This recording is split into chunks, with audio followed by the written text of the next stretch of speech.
योजनाओं में अरबों रुपए के व्यय के बाद भी सभी क्षेत्रों में सुनिश्चित नहीं करा पाए हैं। छुआछूत और सामाजिक तथा आर्थिक शोषण अभी भी हमारे समाज में विद्यमान है। आज हमारे देश में विश्वास और चरित्र का संकट उत्पन्न हो गया है। लोगों में सरकार, राजनीतिक दलों तथा प्रशासन तंत्र के प्रति अविश्वास का भाव है।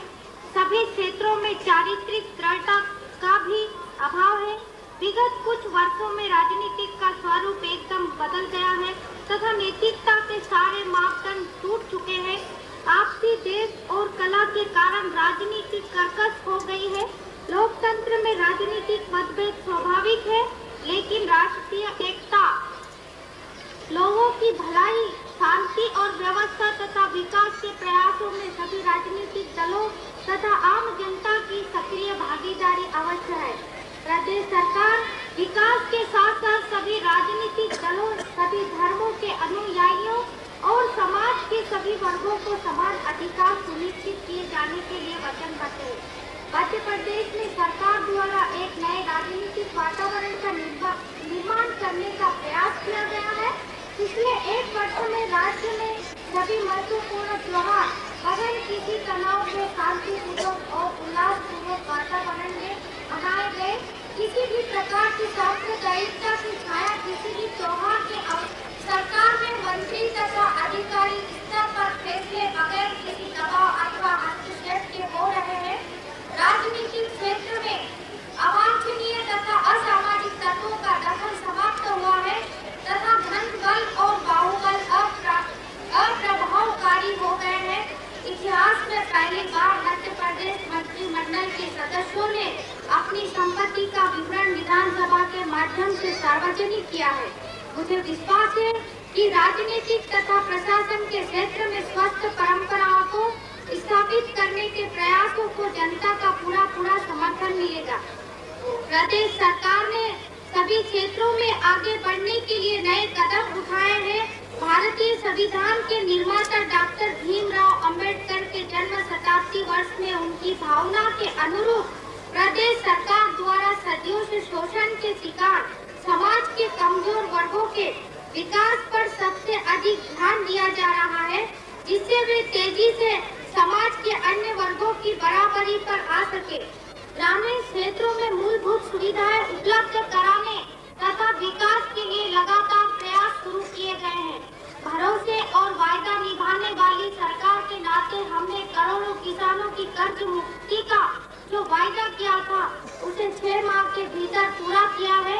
प्रदेश सरकार ने ग्रामीण दस्तकारों सहित 32 लाख किसान परिवारों अर्थात लगभग 2 करोड़ ग्रामीण आबादी के 664 करोड़ रुपए के कर्ज माफ कर दिए हैं। कर्ज मुक्ति के बाद किसानों को कर्ज लेने की मजबूरी से भी मुक्त करने के उद्देश्य से हम खेती को लाभ का उद्योग बनाने के लिए कृत संकल्प है। इस दिशा में भी सरकार द्वारा अनेक कदम उठाए गए हैं। इसके अलावा प्रदेश सरकार द्वारा उठाए गए कदमों में अनुसूचित जातियों और जनजातियों के सर्वांगीण विकास के लिए अंत्योदय कार्यक्रम 93,000 वनवासियों को जमीन के पट्टे सभी जिला मुख्यालय पर अम्बेडकर मंगल भवन, हरिजन बहुल पंचायतों में मंगल भवन, अनुसूचित जातियों के सदस्यों के लिए आगामी जून तक 1 लाख आवास तथा भूखंड, शिक्षा के प्रसार के लिए नई शालाएं और छात्रावास, ग्रामीण क्षेत्रों में विकास कार्यों के लिए प्रत्येक विकास खंड को औसतन 1 करोड़ रुपए सत्ता के विकेंद्रीकरण के लिए नई पंचायत राज व्यवस्था आदि शामिल है।